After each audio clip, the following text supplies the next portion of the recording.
यह अच्छा हुआ कि पूर्व अमेरिकी राष्ट्रपति बराक ओबामा की भारत के अल्पसंख्यकों के बारे में अवांछित और अनुचित टिप्पणी का जवाब अंतर्राष्ट्रीय धार्मिक स्वतंत्रता पर अमेरिकी आयोग के पूर्व आयुक्त जॉनी मूर ने ही दिया।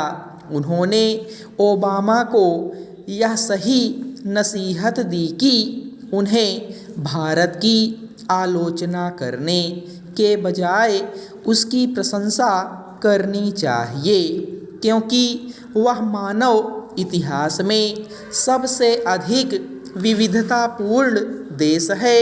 वास्तव में भारत की विविधता दुनिया के लिए एक उदाहरण है। किसी भी देश में इतने अधिक पंथ, जाति, समुदाय, भाषा के लोग नहीं रहते जितने भारत में। ये सब हजारों वर्ष से रह रहे हैं।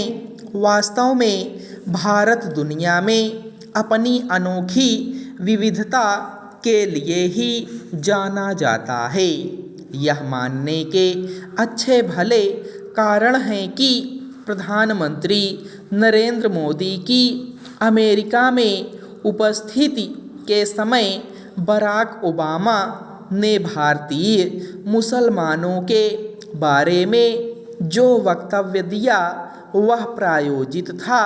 उसके पीछे सत्तारूढ़ डेमोक्रेटिक पार्टी की अंदरूनी राजनीति भी एक कारण हो सकती है, क्योंकि इसका कोई कारण नहीं बनता था कि जब अमेरिकी राष्ट्रपति भारतीय प्रधानमंत्री के स्वागत और सम्मान में पलक पांवड़े बिछा रहे हों, तब बराक ओबामा को भारत को गैर जरूरी नसीहत देने की ज़रूरत पड़ती। ओबामा का कथित मुस्लिम प्रेम इसलिए और समझ नहीं आया क्योंकि राष्ट्रपति रहते समय उन्होंने मुस्लिम देशों पर भीषण हमले कराए थे।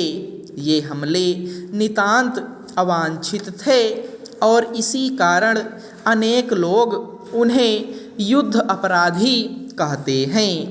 ओबामा को यह भूलना नहीं चाहिए कि यमन, सीरिया, इराक, लीबिया आदि देशों में उनकी ओर से कराए गए हमलों में लाखों निर्दोष निहत्थे मुस्लिम ही मारे गए थे। गत दिवस इसका उल्लेख वित्त मंत्री सीतारमण ने भी किया। इस पर हैरानी नहीं कि प्रधानमंत्री मोदी को कटघरे में खड़ा करने के लिए भारत में भी कुछ लोगों ने ओबामा के अनावश्यक बयान का उल्लेख किया। ये वही लोग हैं जो एक अरसे से यह माहौल बनाने में लगे हुए हैं कि भारत में अल्पसंख्यक और खासकर मुस्लिम निशाने पर हैं। ऐसे लोगों में राहुल गांधी भी शामिल हैं।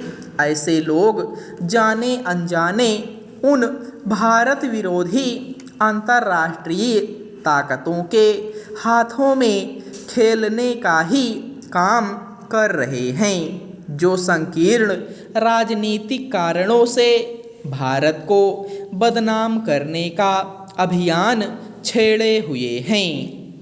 इन ताकतों में कई जिहादी तत्व भी हैं जो पश्चिम में भी सक्रिय हैं। भारत को न केवल इनसे सतर्क रहना होगा बल्कि उनके दुष्प्रचार की काट भी करनी होगी।